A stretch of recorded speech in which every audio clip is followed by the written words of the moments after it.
Hare Rama Rama Hare Hare, Hare Krishna Krishna Krishna Hare Hare, Hare Rama Rama Rama Hare Hare, Hare Krishna Krishna Krishna Hare Hare, Hare Rama Hare Hare.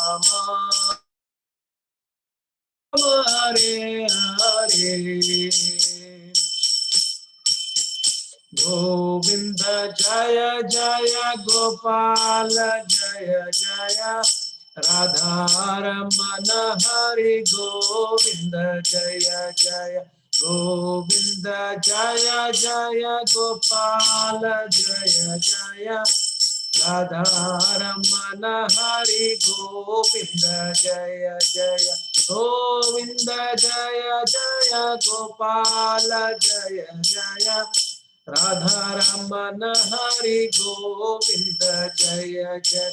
Hare Krishna Krishna Krishna Hare Hare, Hare Rama Rama Rama Hare Hare. हरे कृष्ण महामंत्र की जय, अनंत कोटि वैष्णव वृंद की जय। हरे Krishna.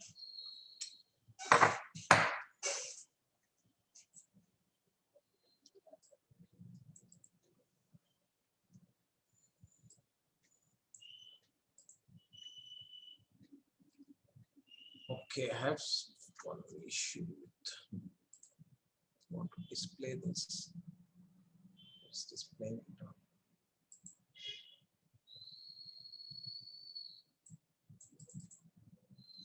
Display settings.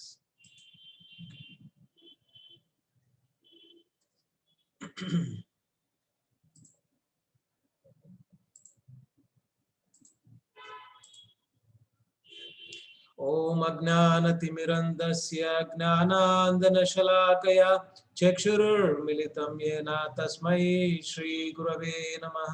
Shri Chaitanya Manobhishtam Sthapitam Yena Bhutale Swayam Rupa Kadamahyam Dadati Swapadantikam Vandeham Shri Gurum Shri Yuta Padakamalam Shri Gurum Vaishnavamscha Shri Rupam Sagra Jata Sagana Raghunadanvitam Tam Sajivam Sadvaitam Savadutam Parijana Sahitam Krishna Chaitanya Devam Shri Radha Krishna Padam Sahagana Lalita Shri Vishakhanvitanscha He Krishna Karuna Sindhu Dinabandhu Jagatpate Gopesha Gopika Kanta Radha Kanta Namostute Tapta Kanchana Gaurangi Radhe Vrindavaneshwari Rushabhanu Sute Devi Pranabami Hari Priye Vancha kalpatarubhescha kripa sindhubhya eva cha patitanam pavanebhyo vaishnavebhyo namo namah. Jai Shri Krishna Chaitanya Prabhu Nityananda Shri Advaita Gadadhara Shivasadi Gaura Bhakta Vrinda.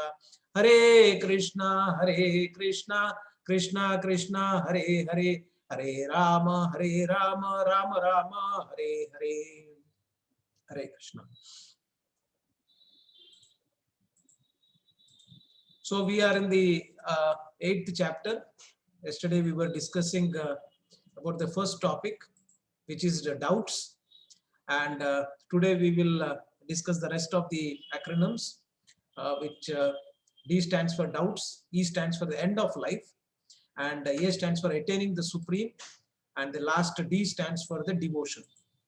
So yesterday we have discussed that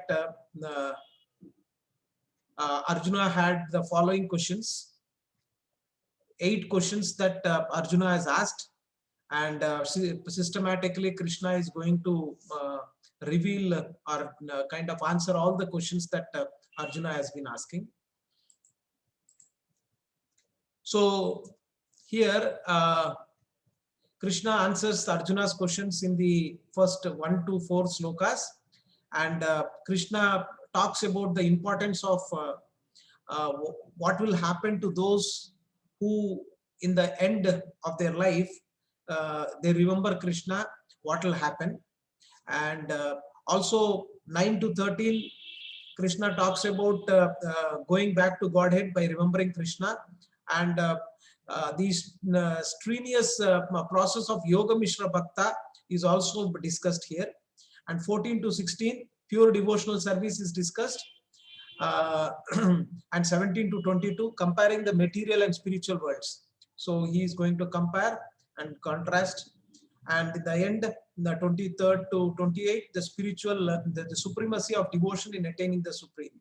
So he's going to talk about the importance of devotional service. So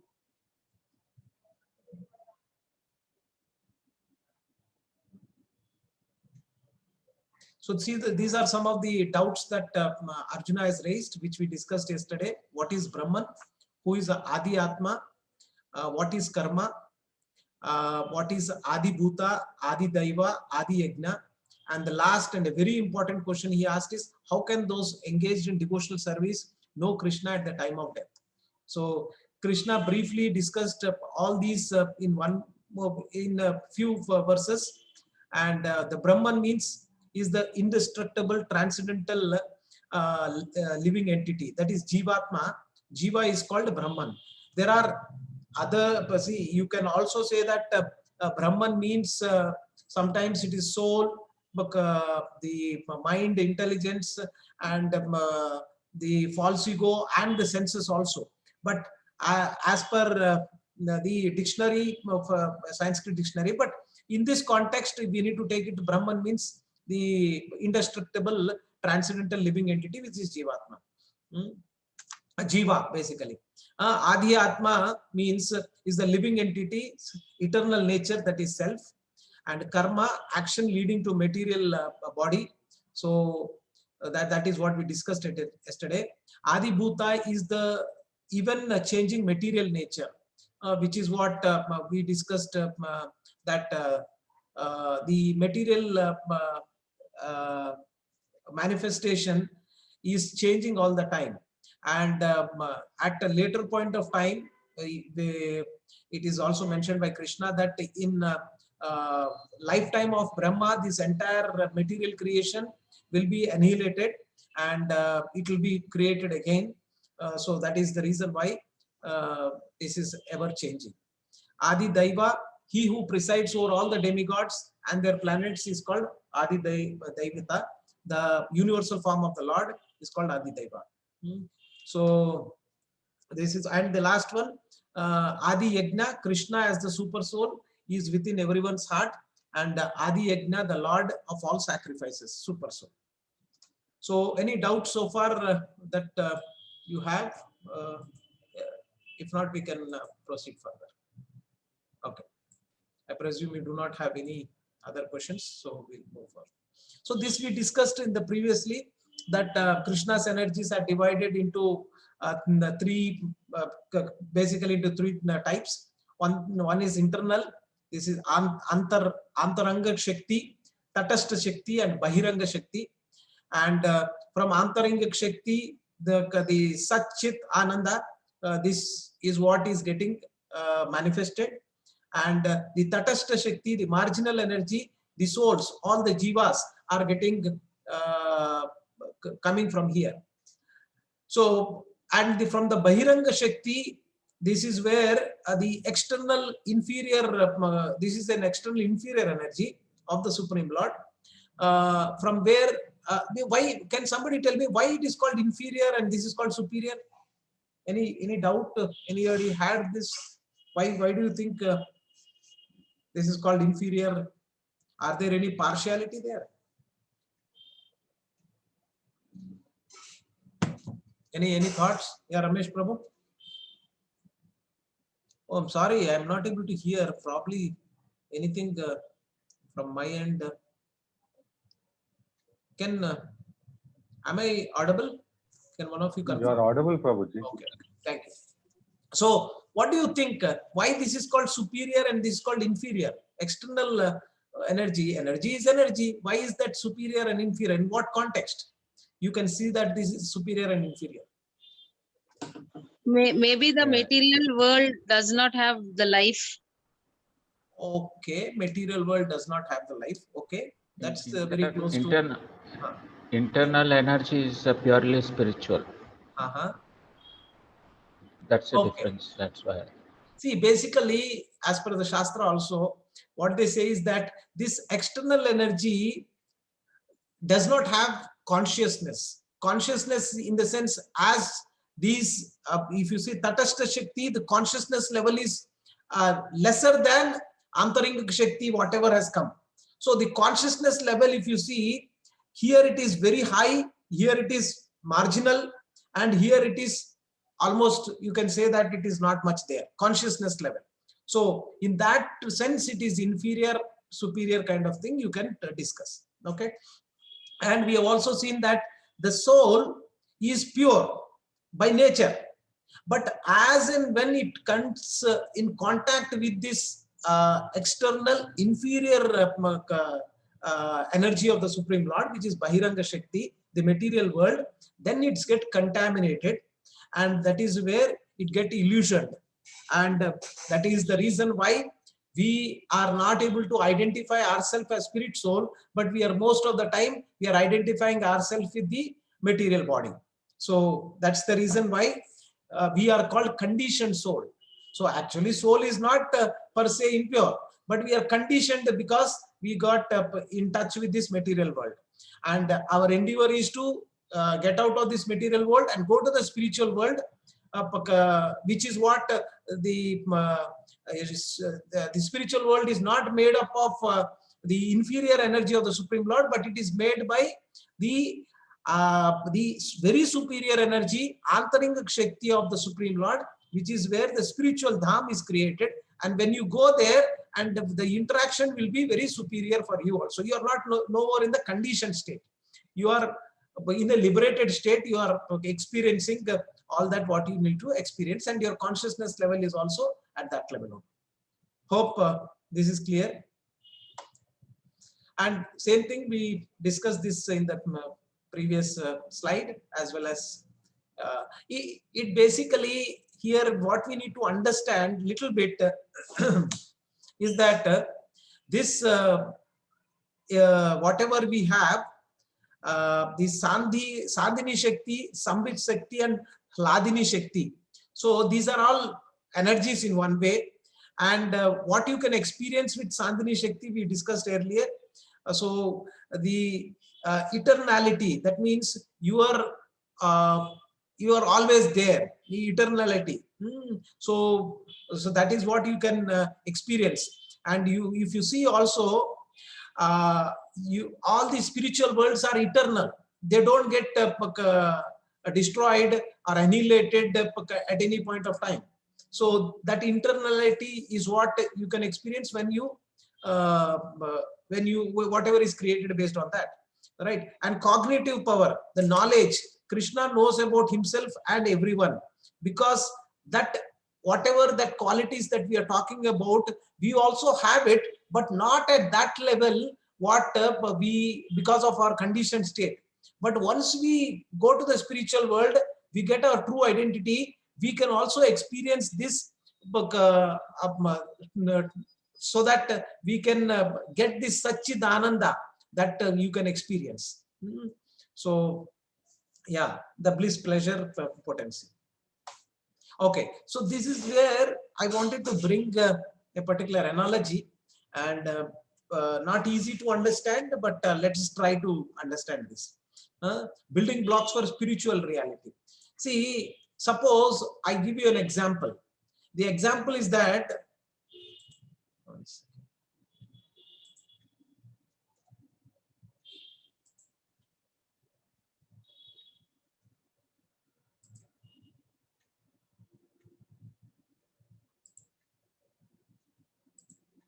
okay.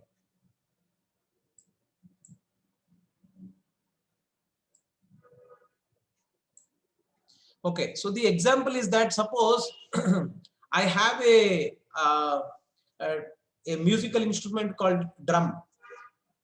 So I don't know, I do not have knowledge how to play it. Can I experience the joy out of that musical instrument? No, right? So similarly, what it is told is that the facility is there, that is called subject, and the knowledge about that is called object, and the interaction that the facility and the knowledge or the subject and the object is, it gives rise to an interaction, which is the experience that you have. So the Sandhini Shakti, the Sambit Shakti and Hladni Shakti, that is where they kind of Shastras say that this Hladni Shakti is what gives you that happiness or joy by the interaction. And because of the material experience, avidya and false ego, what is happening is that the material facility which is there, we need somebody or a guide to give us the knowledge about the material facility which is there. And when these material elements are properly understood, then you can experience this the joy, or the jiva and the spirit what we have can experience that joy. I know it is not making much sense now, but I'll discuss this in greater detail at later point of time. So what it basically says is that you need to experience the joy, you need to understand you need to have the right kind of a knowledge, and you need to also have the right kind of facilities. That is what is provided here in this material universe, such that we can also come out of this entanglement what we have. I totally agree that I have not justified this slide, but we'll discuss it at later point of time. Okay. So these are some of the questions that Arjuna has asked. The important question here is that how to remember Krishna at the time of death. So that is what we will discuss. And Atma, according to the Shastra also, it can be considered as soul, mind, body and senses also. But in this context, we are taking it as Atma means the Jiva. And Brahman can also mean the Supreme Lord, and also the living entity. But in this context, you can take it as the Brahman means the soul, and Parabrahma means the Paramatma. So that way you can see that the supreme absolute truth and individual soul can be called as Brahman, but the context wise you can take it that way. Okay. So the here Arjuna addresses Lord as Madhusudana to kill the demon of doubt, not expected to arise in the mind of himself. Krishna is addressed Madhusudana because Krishna has killed a demon called Madhu. So Arjuna is expecting that since he knows he is an expert in killing the demons, so the doubts that are there in his mind are also like demons. So he is expecting that Krishna is going to remove those doubts from him. Adi Yajna and all these have been described here. The Vishnu can be called as Adi Yajna because ultimately we say that all whatever puja that we do in our home also, we finally say that Krishna Arpanam. That means finally it has to, the Yajna Purusha is Krishna or Vishnu. Okay. The Prayana Kale means at the time of death. So King Kulakshetra, he also, there's a very wonderful prayer that he does in Bhagavatam.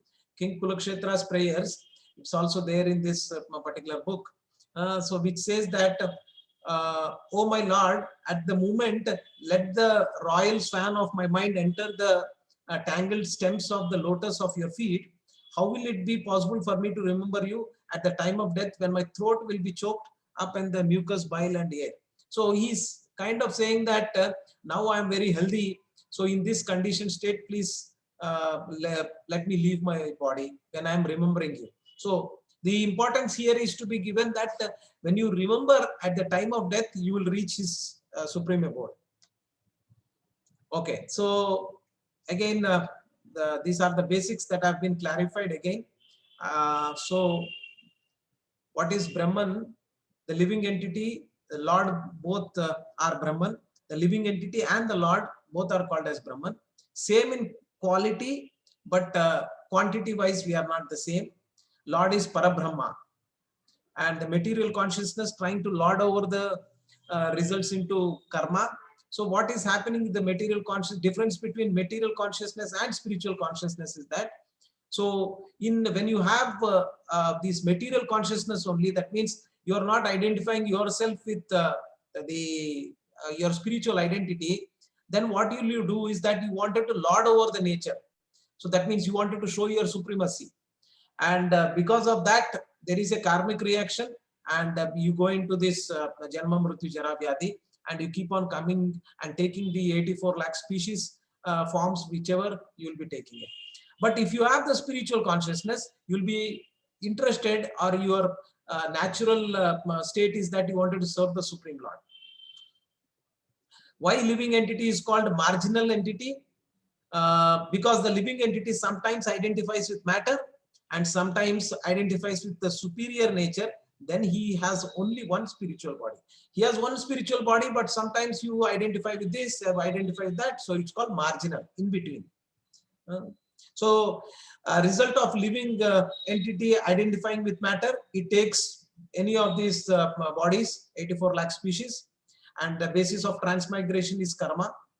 For elevating to heaven, performs yajna.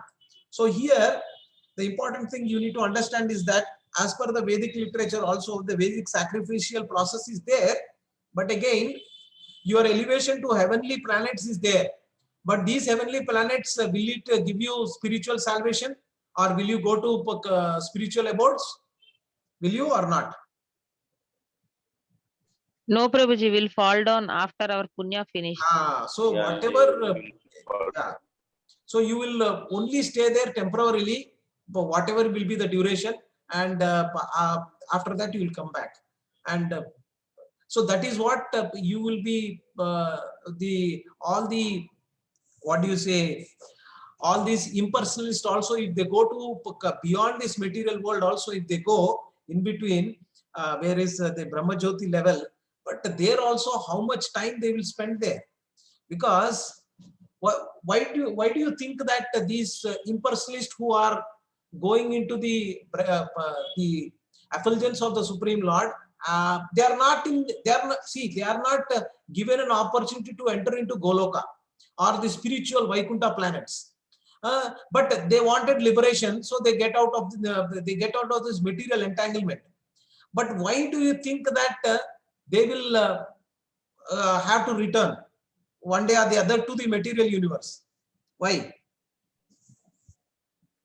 Because the nature of Prabhuji, there Because is no they are- service. Yes, Sethuram Prabhu, you go ahead. because the nature of I doesn't go from them, Prabhuji. Can you repeat that one more time, Prabhu? The nature of telling themselves that I have done this, I am the everything. That doesn't go. Okay, so they are okay. That is one reason. Any other reason why they do not have much choice, but maybe millions of years they might stay there, if at all. But again, they will come back. Why? Any Raghunath Puri Prabhu? Yeah, Raghunath Puri Prabhu, you are saying something. Yeah, Prabhuji, Hare Krishna Prabhuji. Basically, we have accumulated the doshas as well as our, vikarmas. So which stays with us, even though we have, because it is not like balancing each. So we have our punya karma and we have our vikarmas as well as doshas, which is there. No. Basically, please understand one thing. These living entities, they got liberated from the karmic reaction. They got liberated. That means they don't have to, because they aspired to get out of this material universe. So they went away there. But again, since they have not aspired for going to spiritual planets, I mean, because in the spiritual planets, you need to serve the Supreme Lord. But these people have not asked for it, but they just asked for liberation. So they got liberation. And they just have, there later on we will see there are 5 types of liberation. One we are discussing where they go to the effulgence of the Supreme Lord and stay there. Yeah, So Prabhuji. why is that they are forced to come back? One Yeah, very Prabhuji, important because point. yeah, Prabhuji, because they after going to this planets, I mean higher planets, they don't remember God. They don't want. I mean, their whole thought process is only for enjoyment. They don't remember the God over there. Basically, from there they have to again think of. Going back to Godhead, which they don't do it. That's why they again fall back. Got it, Prabhu. One last thing, anybody would like to? Can I add? Go ahead, Prabhu. Prabhu, after that, Bobby. Yeah, I think when the impersonators reach the Brahmajyoti level, they are very much into discussing, interacting in their own level of Sangha in that world. But they are not able, they realize that there's probably a better train to catch. And then they decide, let us go back and catch the right. So basically, thank you, Prabhu. So basically what happens is that our true identity, which is what we are, the spirit soul, has to do some activity. Our nature is to do activity. Inactivity is not possible for us. You have to do something. But when you go to this Brahmajyoti level also, what will I do there? I do not have any engagement for me. So I'll get bored. I do not have anything to do. So eventually, maybe whatever time I stay there, I have to come back and realize that my true identity, my only way to come out of this entanglement, get a true liberation, meaning that I have to go back to Goloka and serve the Supreme Lord. Because I cannot give up my service. I cannot go and do nothing is not possible for me, because that is not my constitutional position.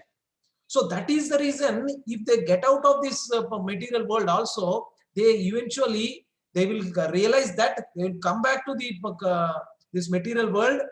They do their purification, whatever level, and then when they get the required purity, then they go back to Goloka. Till that time, they will keep on going here, circling here only. So that's the point. So what is Krishna consciousness viewpoint? Avoid such sacrifices. Whatever Vedic sacrifices which we are doing is of what good? Which is not taking you to or giving you direct Krishna consciousness and go back to Godhead. So avoid such sacrifices, take direct Krishna consciousness and go back to Godhead. So whatever Vedic sacrifices which you are doing is of no good for us. So, and so this is what we have seen. Hare Krishna Prabhu, Dandavat Pranam. Go ahead. Prabhu has put it in chat box, Prabhu. There, Prabhu, nature of soul is to serve. At Brahmajyoti, they will be get bored without any service. Oh, that's what he told, huh? Okay, that's really good. Yes. Thank you, Prabhu. So, and Papi Prabhu said, soul is active, it cannot sit idle. So it will come back to lower planet. This is the point that I was expecting. Very nice. Its soul is active. It cannot be inactive. Very rightly mentioned. So here it is also mentions that the Vedic process for sacrifice, there are 5 kinds of offerings. And basically what in the gist of this is that when you do demigod worship, or what will happen is that they will be satisfied. Because of that, clouds will be formed, rain will come, and the earth will become fertile, and grains, when the grains are grown, and the man, when he takes these grains and nourishes himself, and he will have the potency to give birth to offsprings. So this is what is as per the process, this is what will happen. And for that reason, sacrifices is what that they are doing it, and to please the demigods.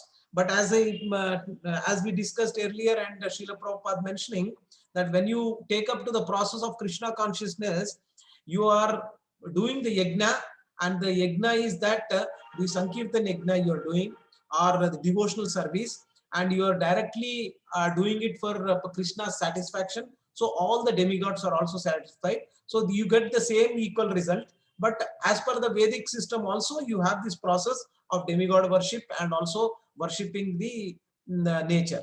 So that is also is there. Okay, so the next we will discuss about the end of life, the 5th verse to 8 verses.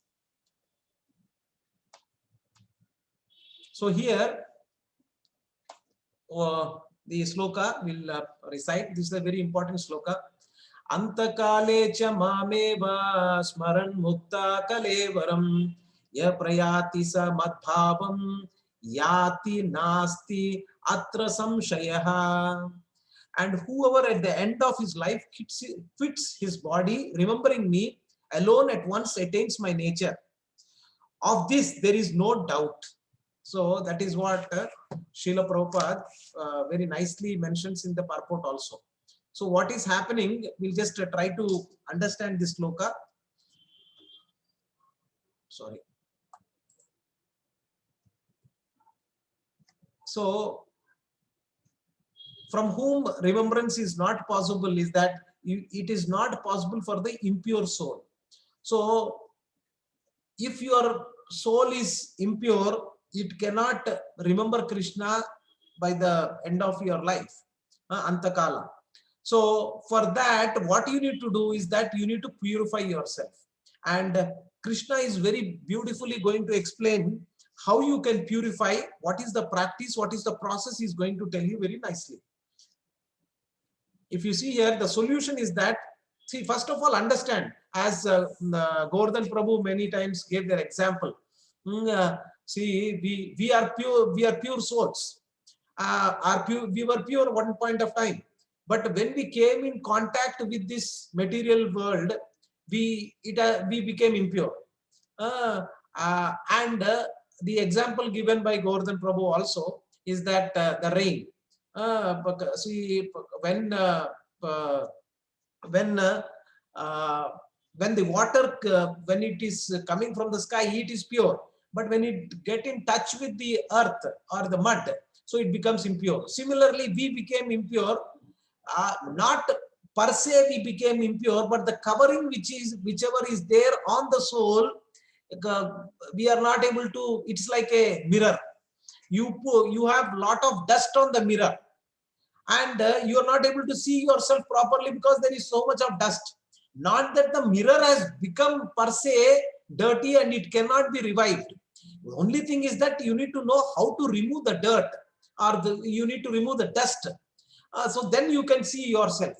Because soul is, by nature it is pure, but there is a covering that has come on that. You need to filter it out. As the rainwater, if it is getting contaminated because of the mud, you can filter it out, and you can attain the state where the water is pure again. So similarly, we need to also do how to practice remembering Krishna to be effective at the time of death. Bhagavad Gita 5 to 6 verses it talks about that. First is that purity, live in good associate, in the mode of goodness. So what you need to do to be in the mode of goodness? Can somebody tell? What you can do from a practice perspective to come into the mode of goodness? We should do good work. Okay, your activity should be good. Okay, so can somebody qualify? Any other inputs? Anybody? How do you come to the mode of goodness? Because this is practical. What we are talking about. ABCD of spirituality. Okay, ABCD of spiritual life. Okay, what else?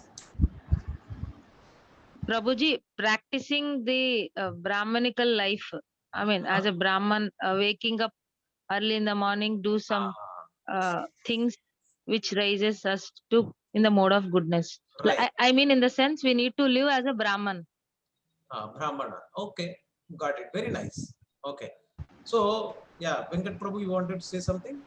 Is it? I was telling devotee association also. Devotee association. Very well.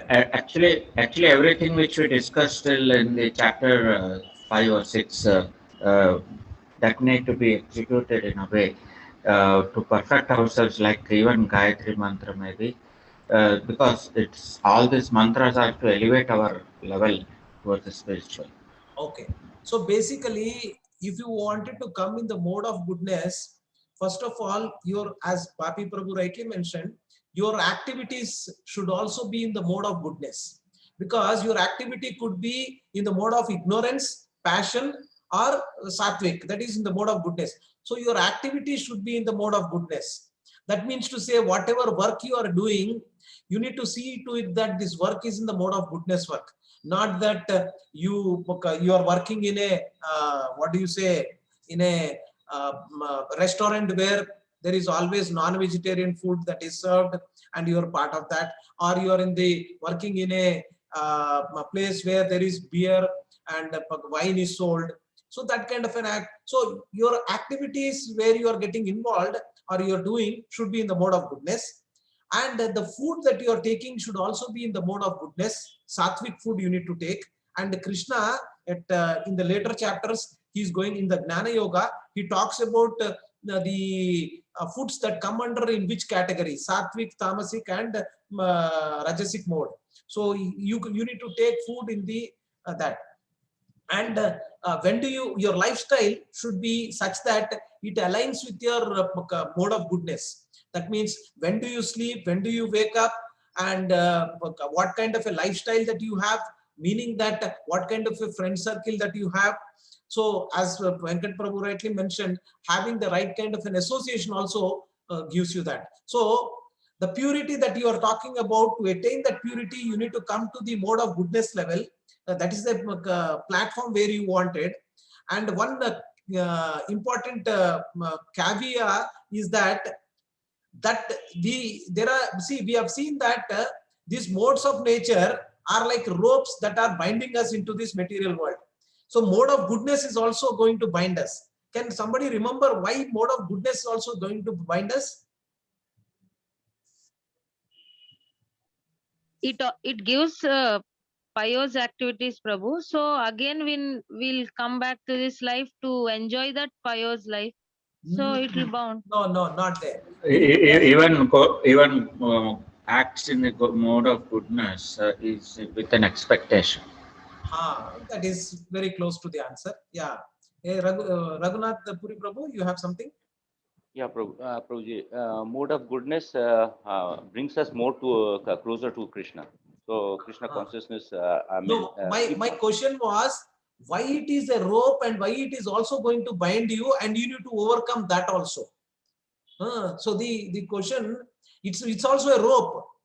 So what happens is that, see, you need to cultivate this mode of goodness, but at one point of time, at your consciousness level, what will happen is that you will be little proud.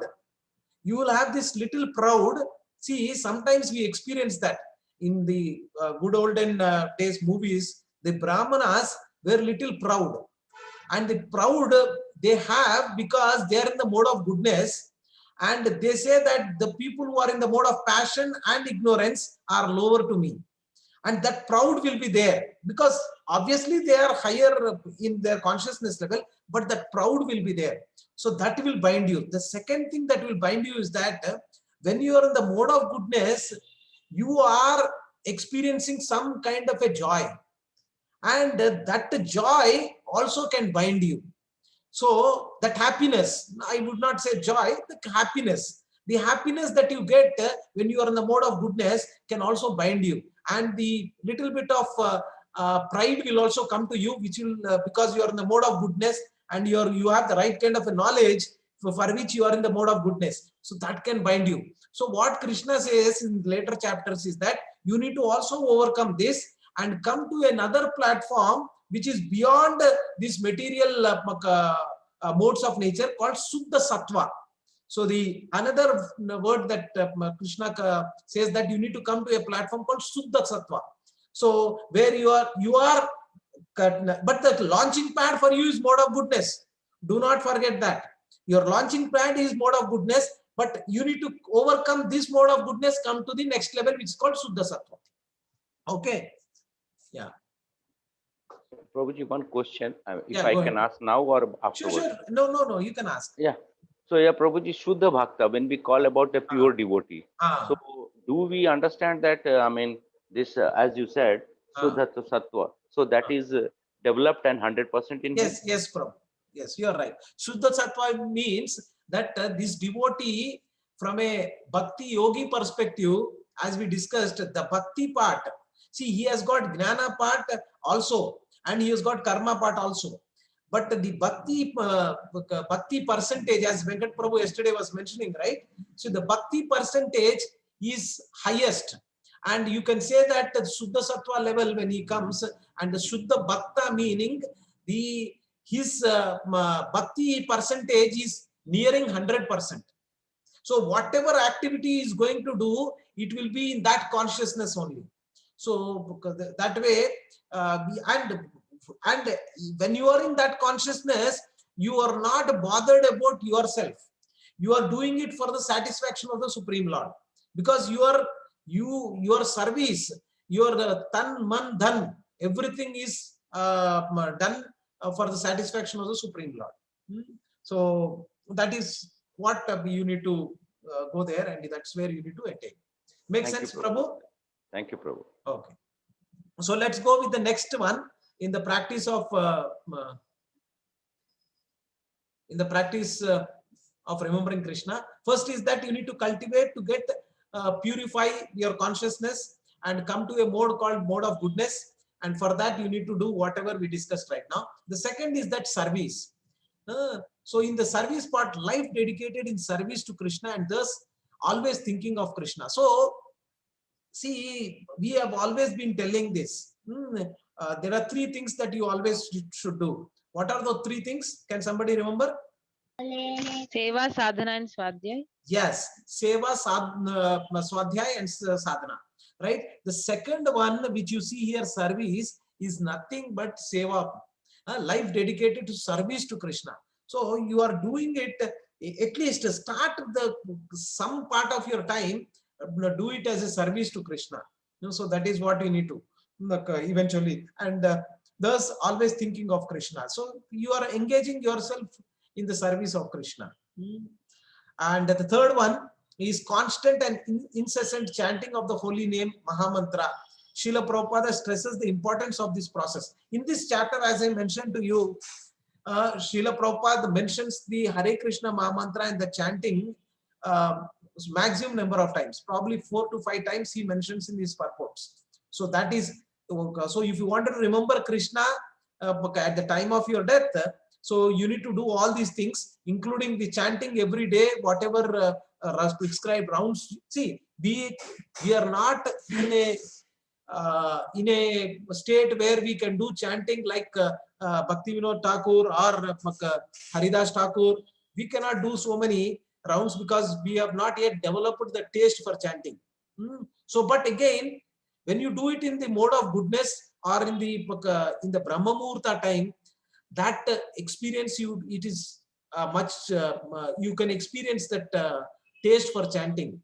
And initially it might be like a austerity, but slowly you will get the taste of it.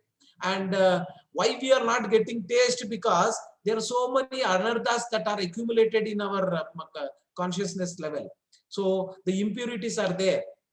So that is what how I can remove the impurities. Can somebody tell? How? See, I'm not getting the taste for chanting, but as per the Yuga Dharma, as per Srila Prabhupada, as per the Shastra, so you need to do chanting, but I'm not getting a taste for chanting.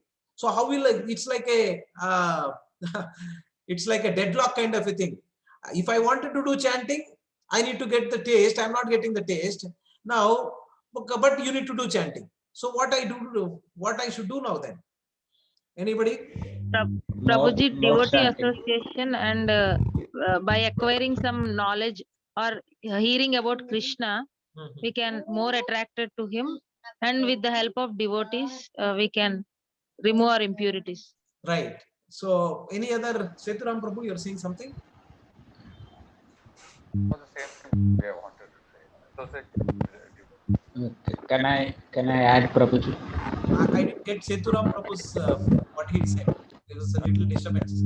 I wanted to say the same thing, Prabhuji. Oh, okay. To association with Yeah, thank you, Prabhu. Anything different, Ramesh Prabhu? Yeah, basically the mind is unsettled and the mind is showing a lot of pain. Okay.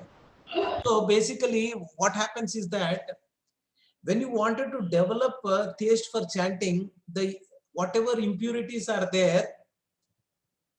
1 second. So whatever impurities are there, that has to be removed. How will that happen? So first thing is that when you do the chanting, automatically, slowly but steadily, all these impurities will be removed. And what will happen after maybe end of this life or later, what will happen is that you will be able to chant nicely, and you will be able to hear properly, and you will also be loving this process, and you will be able to joyfully do this activity. So as mentioned, you need to do this chanting of whatever prescribed round in the association of the devotees. When you do, as Malti Mataji and Seturam Prabhu mentioned, then the taste for chanting will increase. Lagu matra sadhu sangha sarva siddhi hoy. So when you take the association of senior sadhus, association of senior Vaishnavas, then the taste of chanting will increase, and taste for chanting, how it will increase? Because the impurities what have accumulated will get slowly removed by association of the pure devotees. See, if you see, there are so many Westerners, but just by getting in touch with pure devotees like Srila Prabhupada, a few minutes, Lagu Matra Sadhu Sangha, for few seconds or few minutes or few days, they got association of Srila Prabhupada and they just became pure devotees. So because of that purity, now they are able to spread the message of the Supreme Lord, and able to do service to the Supreme Lord in that way also. So the last part is that you need to know how to tolerate. Very important. See, as a devotee, if you wanted to ask yourself whether I am really progressing in my spiritual path or not, this is what should increase every day, or progressively this is where you need to progress yourself. Your purity level should increase, your desire to serve the Supreme Lord and desire to serve should increase, and when you are doing chanting, you are able to experience that joy. It's not yet come to in most of us, but again, as you keep doing the chanting in the association of the devotees, hearing about the Supreme Lord, so your anarthas are going to get removed, and slowly you will get taste for chanting. And very important thing is that you need to know how to be tolerant. See, this material universe, we all know that especially the Kali Yuga is a yuga where it is meant for, it is named for quarrel. So for every small thing, people get disturbed and they wanted to quarrel. So this quarreling nature and getting disturbed is the nature of this Kali Yuga. And in this, if you wanted to really succeed and meet your end goal, you need to be very tolerant. And in Sistastakam, Chaitanya Mahaprabhu says, Taroriva Sahishnuna Manina Manadena Kirtaniya Sadahari. So you need to be tolerant like a tree. So a tree is like it faces so much of issues, like people come and beat with stones. Because of the wind, it might go here and there. Still, its nature is to give fruits, so it will keep giving fruits. So it doesn't really go down because somebody has mistreated them. So what the point what we are trying to say is that be tolerant, and because you have a higher purpose in life, So don't get don't get disturbed with mundane things. Go beyond. So that's what we are saying. Any doubts so far? Yeah, Prabhuji, this word tolerant is very, very, I mean, exhaustive, and also, I mean, sometimes the situation comes in our practical life when we are in office or when we are at some other place or in the market, or even if we are while driving. I mean, we are not able to tolerate. Yeah, that is true, Prabhu. See, I was also contemplating on this small thing. See, whenever I go in my car or vehicle, my tendency is that if suppose some other person, it's an intersection kind of thing and there is no signal per se, and I generally can give route for other person to leave, because he is standing at a junction where he has to go in the same direction as I am going, but I can stop, but I will not stop. One thing, and I will not I do not wanted to give somebody a route such that he can cross over me. That means if I am going, I will not allow the other person to supersede me. All these he's become has come into our bloodstream, and we are acting for one single reason, or because we got trained that way. When did we got trained? Because of our educational system. Whatever we are doing in the LKG, UKG, we are always been told that you need to come first. Coming second is not acceptable. You need to always compete with people. Do not allow other person to come first. So this nature is what is made us to not give any chance for others to move ahead of us. What's wrong? When suppose I go to my destination 2 to 3 minutes later, that's all. But you are not peacefully going in your journey. So what good is it? So peacefully you need to allow others and live along with others.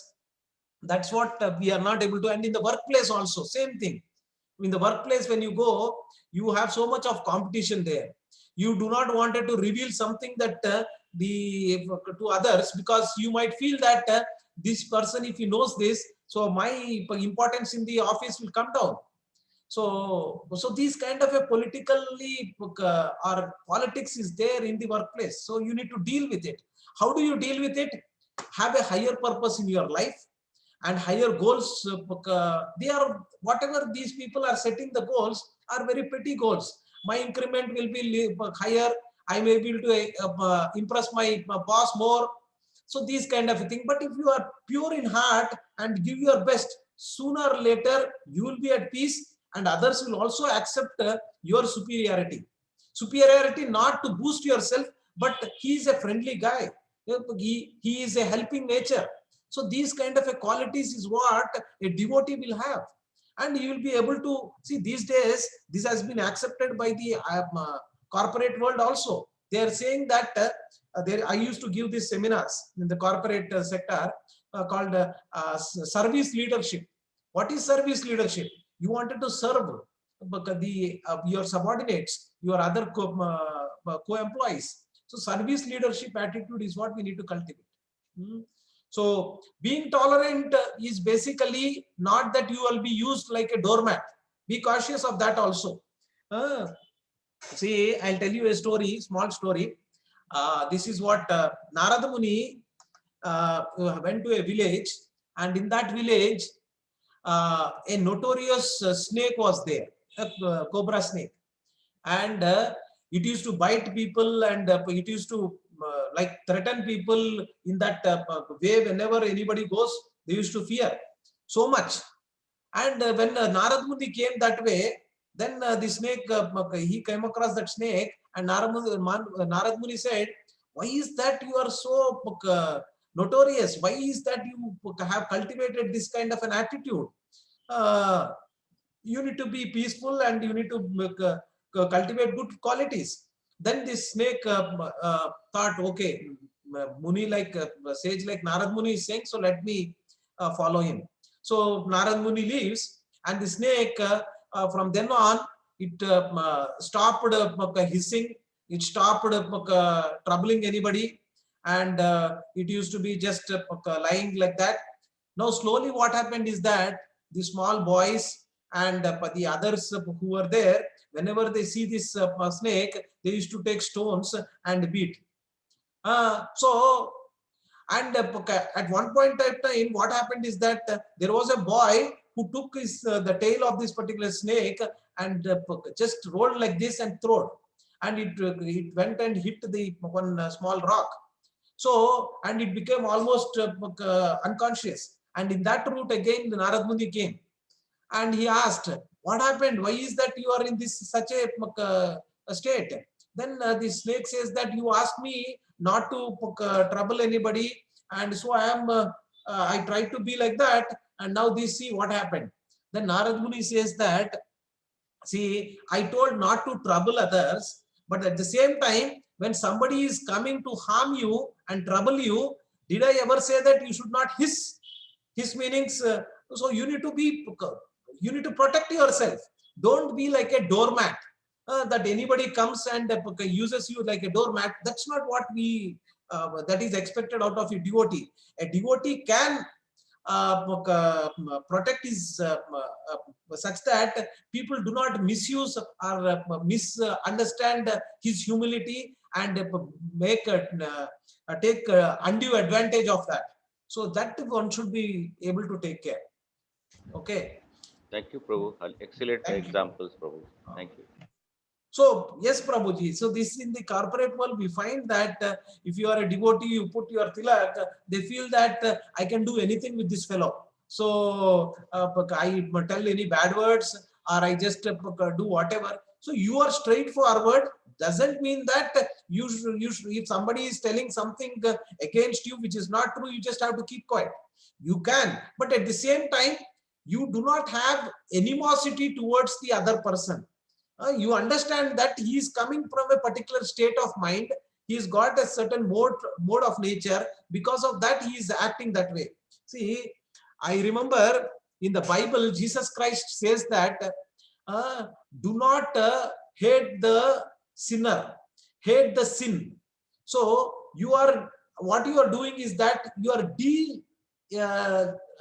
de-alienating, or you are separating the person from the activity.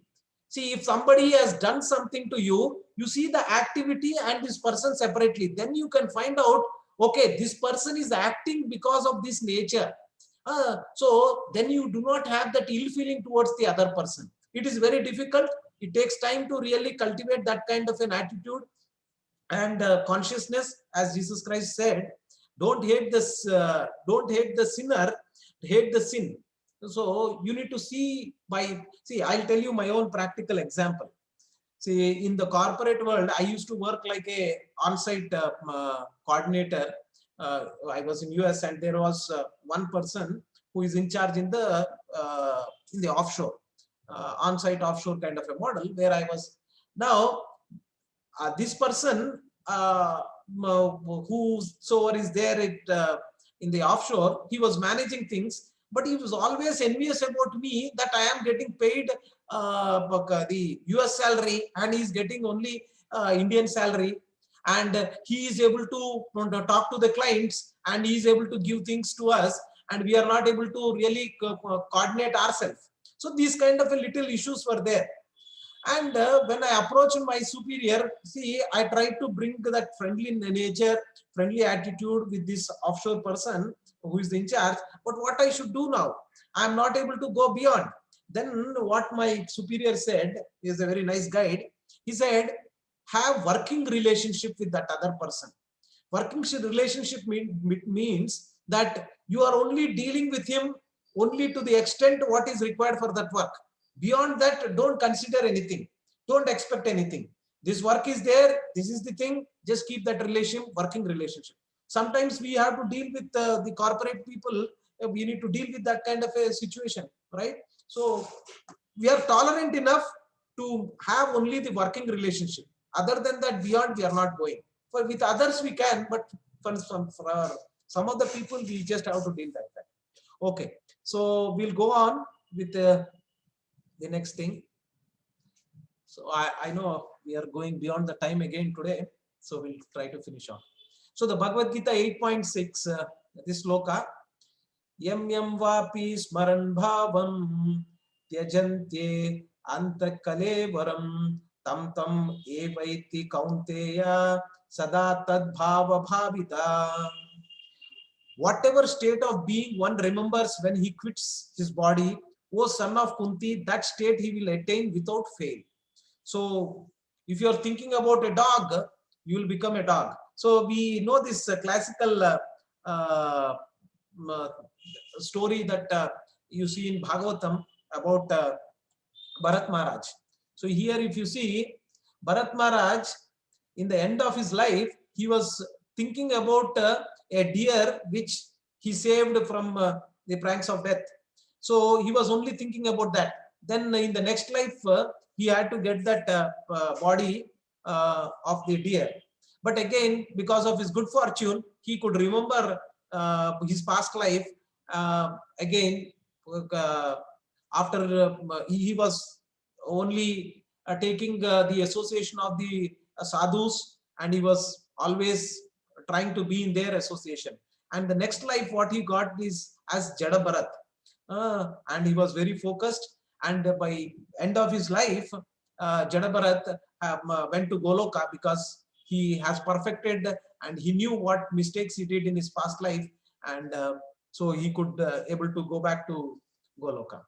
So now the question is that how do we practice remembering during our life, not at the time of death? So it is not easy. So can somebody tell me why it is not easy to remember Krishna by end of your or fag end of your life? What is the difficulty? Because of impurities, Prabhuji. Impurities is one. Yes, definitely. Yes. The brain and the organs will not allow us. So what happens is that as per the Shastra, you at the time of death, the pain that you have, so please do not get frightened.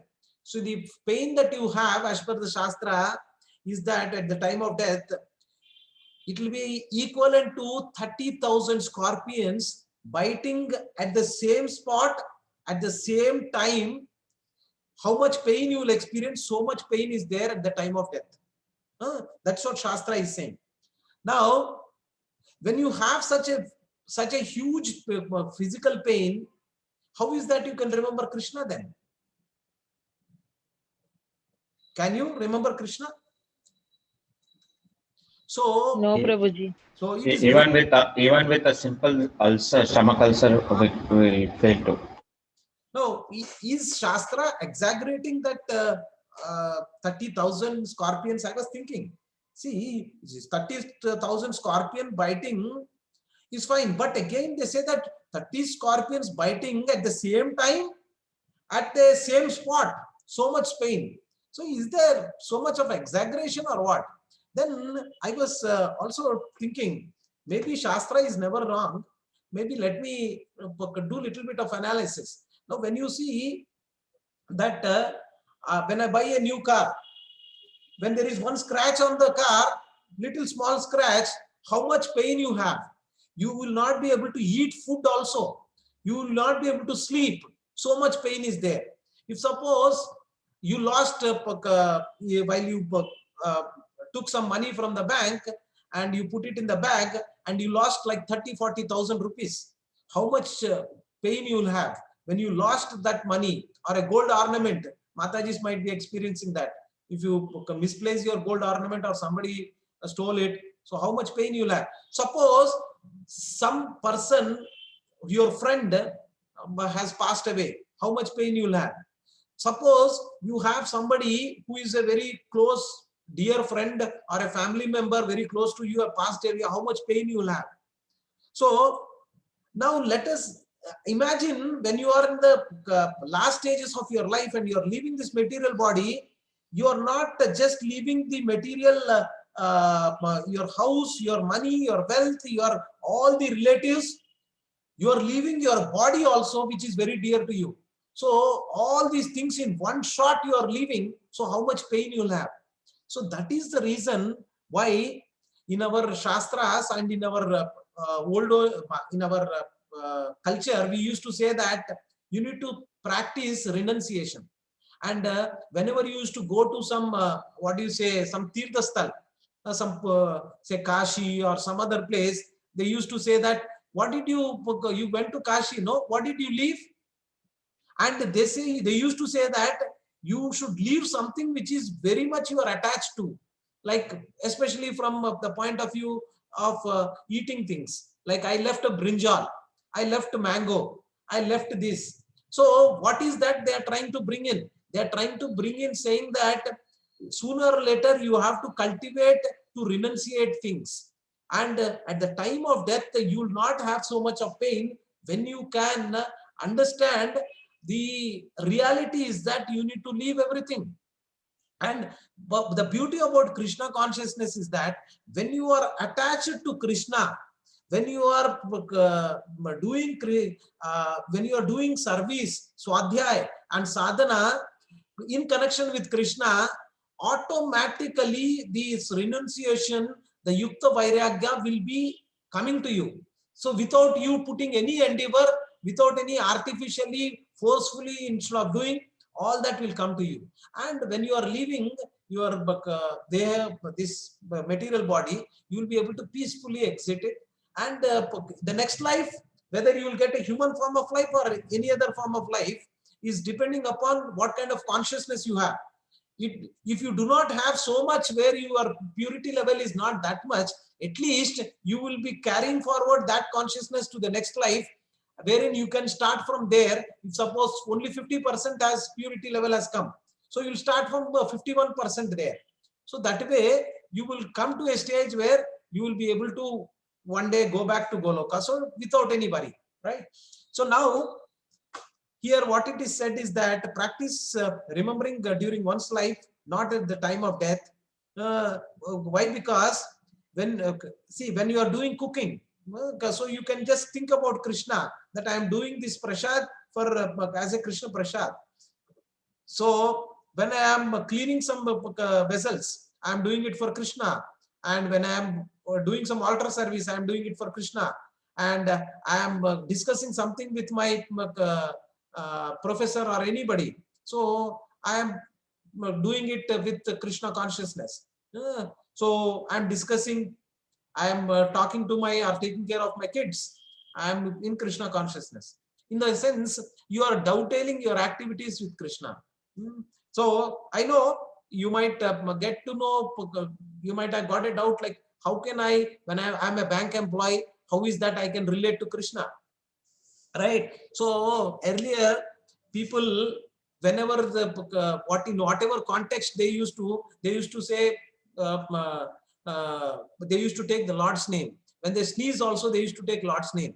When they got hurt also, they used to say, take the Lord's name, because that's the consciousness is what you need to develop. I don't know if anybody has any doubts. Here I have a doubt. Go ahead. Prabhuji, is it possible that if I do some material activity which is not dovetailing to Krishna and can remember him in through the mind? So you are saying that I'm doing some activity which it is not like related. If, yes, Prabhuji. I'll give an example. Like I'm making my daughter to do her studies and homework and thinking about Krishna, but the work, I mean, making her to do her homework is not about anything which is dovetailing to Krishna, but thinking something about Krishna. See, we can correlate. The way you need to take things is that have a bigger things in life. See, you are making her literate. You are making her to read and write and do some mathematics, etc., etc. Because once she gets the right kind of an education, she can have a better future. And that better future will also, with that, she will be, say, I'm just giving an example. She can, or the boy or a girl, so you can think of, she can get a job, or she can be able to take care of her family, will be better at later point of time, because she is also going to be literate. So things like that, and that basis can also help to nurture and kindle the Krishna consciousness in that family. So how is that you can dovetail it? It's up to you, and you need to see to it yourself, because Krishna can be, you can relate to Krishna in whatever way, because he is there everywhere. See, when you are reading about some aspect in the book, you can relate to Krishna also. So suppose I wanted to I wanted to become a solution architect. That means in my software development, I wanted to become a solution architect. How can I dovetail it with Krishna? See, I wanted to become a solution architect because by that I can earn my livelihood, one, so that I can take care of my family and they are also at peace. And when they are at peace, I can continue my Krishna consciousness and they can also continue their Krishna consciousness. One. The other way to look at it is that if I can I can become an expert in developing software, I can also develop something or create something where this Krishna consciousness can be expanded and can be given for many people. And see, in the Radhanath Swami, the Kartik Yatra, there are like 7,000, 6,000 devotees who come to attend that yatra itself. And there were some few devotees who are experts in software development, where they have developed that software such that all these 6,000 devotees are organized in such a way that they know that in which hotel they are place where they need to be accommodated, in which bus they have to go, and everything is managed through that software, and all your personal details are there in that. All the 6,000 devotees who are there, and communication is also there to give to these people, all that. So you need to dovetail your activities. So that's what I can say. Hope that I answered, Mataji. So I think we are close to our time. Let me just quickly go through the others. It's not much there from philosophically, but again, okay. So as we mentioned, that always think of Krishna and at the same time carry out your prescribed duties. Krishna has never said that give up your prescribed duties. You have to carry on with your prescribed duties, and but at the same time think about Krishna. So Arjuna is doing his whatever prescribed duties, but he is always thinking about Krishna. He is doing it for Krishna's satisfaction. So that is what we need to. We are not yet there, but eventually we need to. Whether you are doing chanting or performing your duties, you're always doing it with your mind, the intelligence fixed on Krishna. So that's what it is. And your physical activities, whatever you're doing it for Krishna's sake. Okay, so few other things. So let's, I'll take 5 to 10 minutes more. Is that okay? Mataji's Prabhu. Yes, Prabhu, please, Oh, please. Thank you. Attaining the Supreme, 9 to 22nd. Here Krishna talks about how one can attain the Supreme and what are the ways that one can take up this to attain the Supreme. So these are all some of the things. Okay, here we talk about see, Krishna talks about the other practices of Yoga Mishra Bhaktas, under which these others you might have come across this Shat Chakra Yoga. Shat Chakra Yoga is also part of our Yoga Shastras, and Patanjali Yoga Sutras also talk about this. But basically what this particular Shat Chakra Yoga does is that there is your life air, or you're rising the life air to Agna Chakra. So basically from Mooladhara, these chakras, your consciousness, whatever is there, you're activating these chakras and going one level, and finally you are able to attain the perfection through this process, which is authentic process.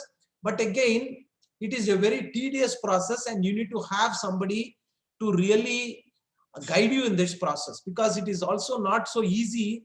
And at the same time, it is sometimes said that it is dangerous also, because when you activate these chakras and you don't know how to handle that energy, because we will see in the next slide what is that it is going to do when you activate these energies. So if you are not able to properly handle that energy, it is very troublesome also. So that's risk is there. But again, these are authentic processes that are there. One thing you need to understand is that these are all coming under the yoga Mishra Bhaktas. That means they can come out of the material entanglement, they can get liberated, but they are not yet qualified to go to the Goloka, because they have not aspired for it. Neither they have the required purity level, but to really take up to go to any of these other Vaikuntha planets. Okay. Similarly, one devotee was asking, I don't remember exactly, who was asking about Om chanting. Well, because that is also a process. Om, they chant. And what is the goal for those kind of a people who do this Om chanting? Anybody can tell? Will they Om is, and Krishna says that Om and the Omkara in the Bija mantra. What will happen to these who are chanting Om? In 8.11, Krishna talks about people who chant Om, and 8.10 Shatchakra Yoga, and renowned sense gratification 8.11 and 12. So these kind of people, and the last one 8.12, fixed mind in the heart of the yogi. Yeah. Anybody? No? Okay, Gautam Prabhu. Prabhu, can I try? Yeah, go ahead, Prabhu. Yes, Prabhu. I only asked this question, Prabhu. Like I'll try to answer it, Prabhu. Actually, if you see, like if you take example of sun as supreme personality of Godhead, and sun rays are not different, but that doesn't mean that sun rays are sun. In the similar way, Krishna says Om is also emanates from me. Omkara is also mantra given by me. That doesn't mean that if you chant Omkara, you will reach supreme abode. Krishna himself says that if you surrender to me, then only you will reach to me. Like that. Absolutely. Yes. So just to answer that, as Govardhan Prabhu rightly mentioned, chanting Om is a impersonal aspect of the Supreme Lord. Om and Supreme Lord. See, Om has emanated from the Supreme Lord, no doubt about it. As Govardhan Prabhu rightly gave them an example of a sun and a sun rays. But doesn't mean that sun rays is equivalent to the sun. So the Supreme Lord. So they can go to a level, these are impersonalist, whatever they reach, that kind of a level these people can reach. So, but they cannot reach the supreme abode of the Supreme Lord. Okay. So these are some of the chakras. At leisure, you can go through it. So basically, when these chakras are activated, what will happen at a physical level?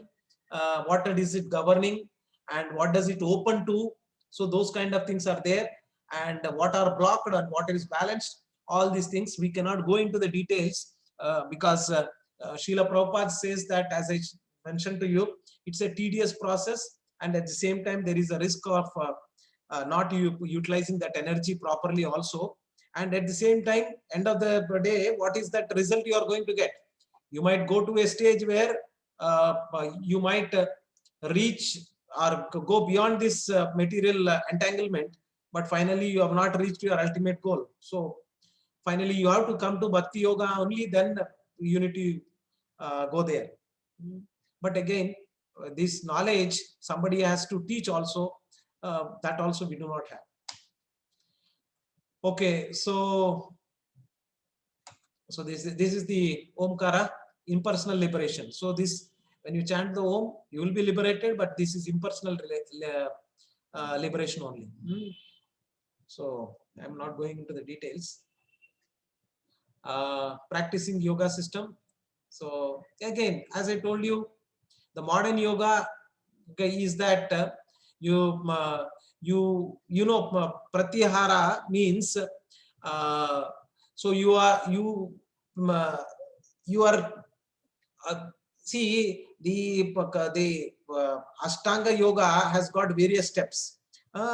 So in that, one of the thing is that pratyahara. That means withdrawing yourself from that particular activity. It's called pratyahara. So now what we are in the Krishna consciousness, what we do is that we dovetail all our activities in connection with Krishna. So that is how we get engaged, rather than disengaging yourself. Because once, see, this is what will happen when your senses are disengaged. What will happen? So when you are disengaging your senses, what is the danger with that particular activity? Tell me. Anybody?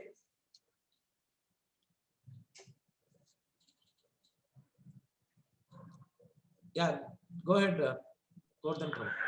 Actually, if I'm not wrong, Prabhu, for example, if you disengage your senses like touch or taste, like we may eat bad things, or we may like unknowingly it may lead to a bad activity. So what will happen is that when your senses are suppressed, that means you are disengaging your senses. That means your senses have no engagement. That is what happened to a lot of these rishis.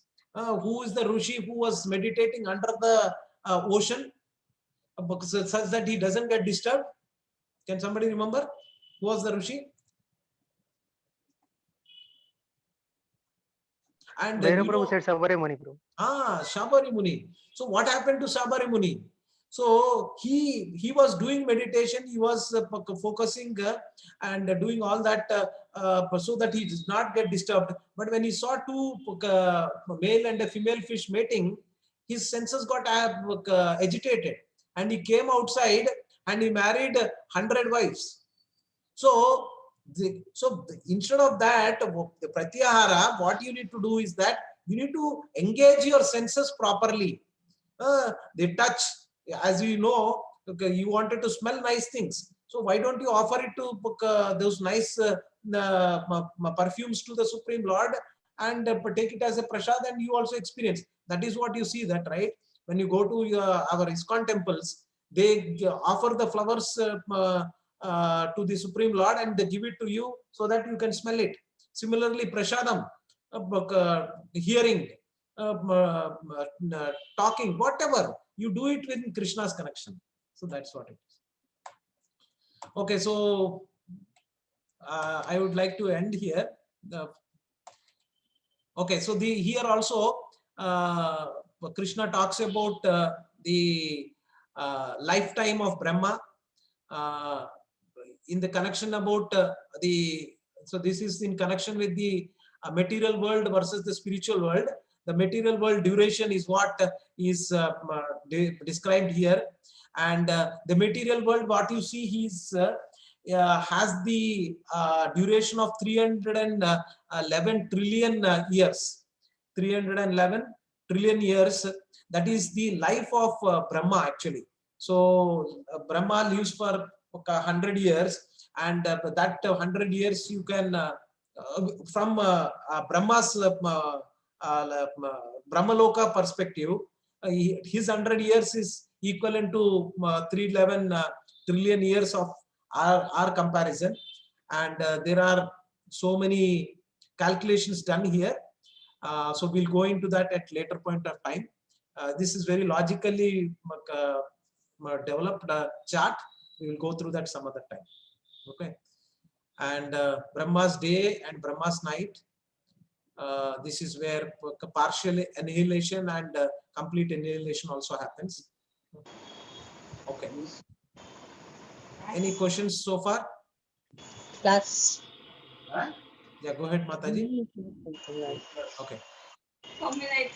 So finally, when you are different ways of leaving the body at the time of death, the one that we wanted to leave is by remembering the Supreme Lord, such that we go to his abode. That is what we wanted to as Krishna's devotees. And that's where we end. So any other questions anybody has, you can ask me. But what we have covered so far, we can quickly summarize. Let me quickly summarize that.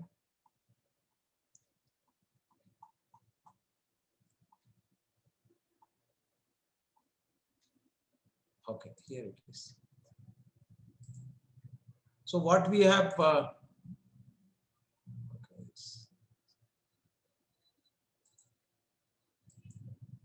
so what we have discussed is that in this chapter 8, we discussed that Arjuna asks these 8 questions, out of which Krishna quickly answers the 7, and he elaborates on the last, which is Antakale Mameva.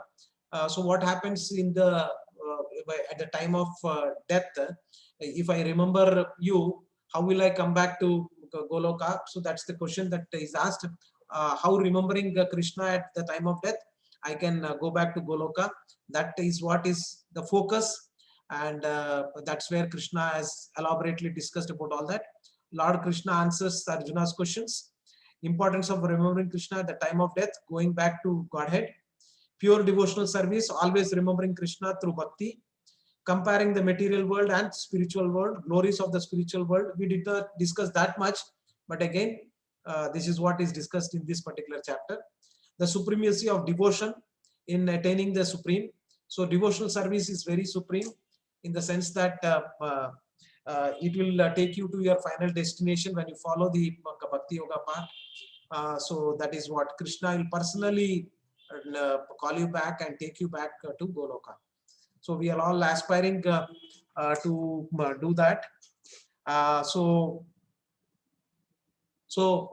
what I remember about one quotation, what Confucius says, learn as if you will live for, so learn as if you will live for 100 years, but live as if you will die tomorrow.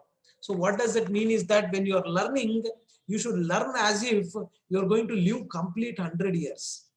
Learn like that. Put your process in such a way that you are learning, and you will be learning for 100 years. And you should live as if you are going to die tomorrow. That means when some issue comes up in your family friend or in your professional friend or some other friend, just ask yourself, put yourself saying that, is it going to be permanent? So I am going to be permanent. No, right? So in that context, if you think, that will become like not so important things for you. So you can deal with things like that, and tolerance will automatically come. Okay. So at the same time, it is said that practice this process of Bhakti Yoga with full vigor, without postponing, without procrastination. So don't postpone things that, okay, after 5 years, I will do my devotional service, or I will be full-fledged into this activity. Look, do not do that. So because it is said that procrastination is the thief of time, and regularity is our best friend. So whatever small endeavors that you are doing towards Krishna consciousness, do it regularly. So you wanted to read 2 slokas per day, or you want to do 8 rounds of chanting per day. Do it regularly but consistently. That is what is very important. And so with that, we wanted to end for today. And if you do not have any other question, we can do a small kirtan for a few minutes and then end. Prabhuji, one question. Go ahead. You concluded with that prescribed rounds of chanting, right?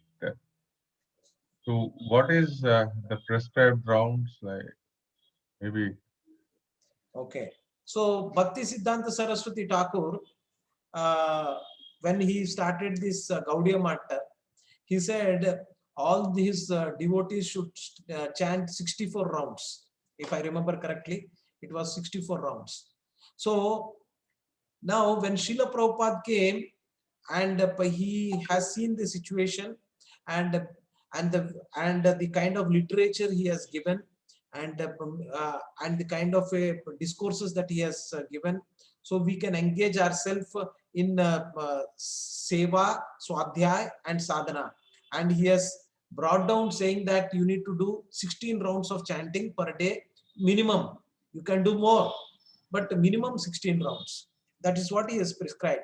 And mostly these 16 rounds, if you do it, each round on an average takes 7 minutes. And if you multiply it 16, it will come out to be like 2.5 hours. So if you can do that, as I told you, as Srila Prabhupada mentioned, there is no hard and fast rule how you should do this chanting. But again, the best practice is that do it in the early in the morning in a Brahma Muhurta, which is 1.5 hours before the sunrise. That is the right time because Sattvic Guna is predominantly there. And it will become easy for you to do chanting and whatever prescribed round when you do it in the association of the devotees. And when you are doing the other two activities also nicely, whatever little bit time you are spending in Swadhyaya and Seva, that will also become a good impetus for you to take up chanting and enjoy that process. Did I answer that, Prabhu? Yes, Prabhuji. And I have a follow-up question. So Yes. when we are saying devotee association, so whatever we are doing right now, is it a devotee association or what is the right or what is the best devotee association? Right, Prabhu. So you can get the devotee association by Vani. So whatever we are discussing now, we are doing it or discussing whatever Srila Prabhupada has given his the literature, the purports and the inference from the Bhagavad Gita. So we are associating with Srila Prabhupada through whatever discussion that we are doing. This is devotee association only for sure. But whenever opportunity comes, you should always take the association of senior Vaishnavas. So doesn't mean that you should leave the whatever association you have, because this is a good ground for you to build the strength. Because the time that you are getting in this association with a senior Vaishnava, you may not be able to get. But whatever opportunity comes to take with the senior Vaishnava, you should take. So that kind of a thing one should always cultivate. But that is one thing. And whenever time permits, you can go to ISKCON Desire Tree and listen to the lectures there. Whichever Srila Prabhupada's section is there, lot of other Swamiji's and Prabhuji's lectures are there. You can keep listening to them. So that way you are engaging yourself properly. That way you, and when you are doing chanting, if you do it in the devotee association, preferably when you can physically sit in the devotee association and do chanting, that effect will be definitely better. But again, since of this COVID and things like that, you cannot do it. So we are doing on Zoom. That's also better than doing individually. Right. But again, if you do not have that opportunity, do it individually. But again, initially it might not be like your mind might just disturb you. But when you are in devotee association, your mind will not dominate on you because devotees' influence will be there. And if one or two devotees are doing nice chanting, especially when you are in the physical proximity, when you are doing chanting, that vibrations will come. And that vibrations will really activate and your consciousness will be elevated. Okay, Prabhu, is that okay? Yeah, thank you, Prabhu. Yes. So if no other questions we have, we will do 1 or 2 minutes of Hare Krishna Maha Mantra and then Raghunath Puri Prabhu, you wanted to do 1 or 2 minutes of what do you say, Hare Krishna Maha Mantra? Wanted to do? Yes, Prabhu. Please. Go ahead, Prabhu. You do that. I'll follow up on it. Go ahead, Prabhu.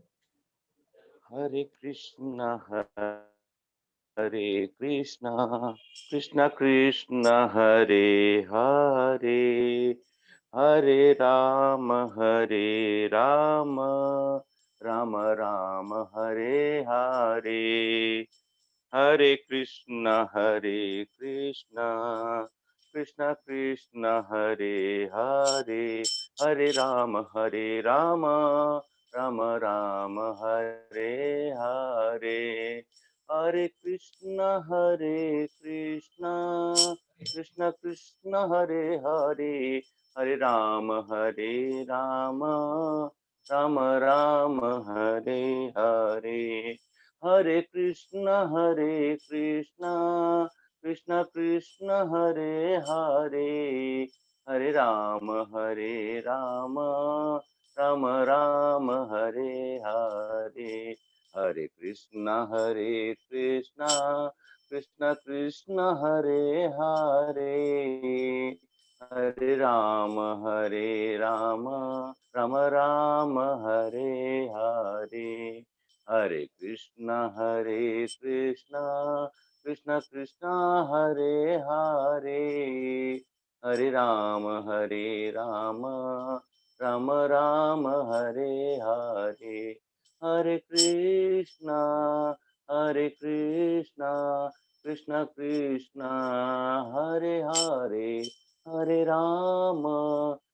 Rama, Rama Rama, Hare Hare, Hare Krishna, Krishna Krishna, Hare Hare, Hare Rama, Rama Rama, Hare Hare. Jagatguru Srila Prabhupada Hare ki Krishna jai. Prabhu, Dandavat Pranam. Srila Prabhupada ki jai, Anantakoti Vaishnava Vrinda ki jai. Thank you very much, Raghunath Puri Prabhu, for such a melodious tune you have picked up. And thank you, Prabhu. Hare Krishna.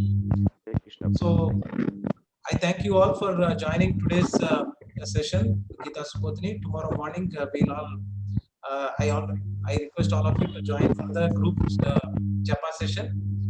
And tomorrow evening, we'll have the Food for Soul session. Thank you very much. Hare Krishna. Please forgive me for the delay. Hare Krishna. Dandavat.